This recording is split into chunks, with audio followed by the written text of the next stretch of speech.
আমি এখন তোমাদেরকে দেখাবো যে এটা হচ্ছে কদু শাক। আমার কাছে যেটা আছে এগুলো কদু শাক, ঠিক আছে। এই কদু শাকগুলো আমি বেছে নিয়ে আসলাম শুধু কাঁচা খাওয়ার জন্য। আমি কাঁচা খেয়ে দেখবো এগুলো আমি খাইতে পারি কিনা, আর কাঁচা খাইতে কতটুকু মজা, কতটুকু সুস্বাদু এখন আমি তোমাদেরকে দেখাবো। অবশ্যই ভিডিওটা কন্টিনিউ করতে থাকবে।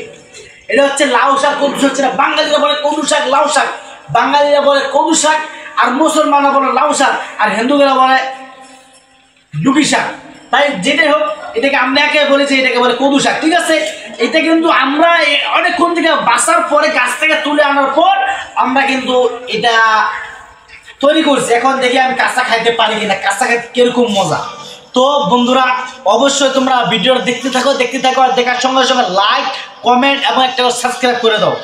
তো বন্ধুরা এই যে এটা হচ্ছে কদু শাক, এখন আমি খাবো, ঠিক আছে। দেখি কেমন লাগে। ওয়াও, নাইস, সেই মজা, এত স্বাদ। কদু শাক খেতে সেই স্বাদ লাগতেছে আমাকে, ওরা সব খেয়ে ফেলি।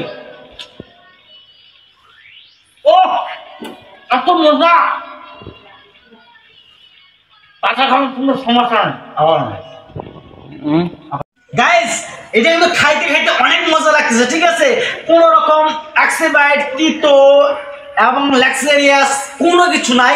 এটা মারাত্মক এক ধরনের মজা লাগতেছে, অন্যরকম ফিল আসতেছে।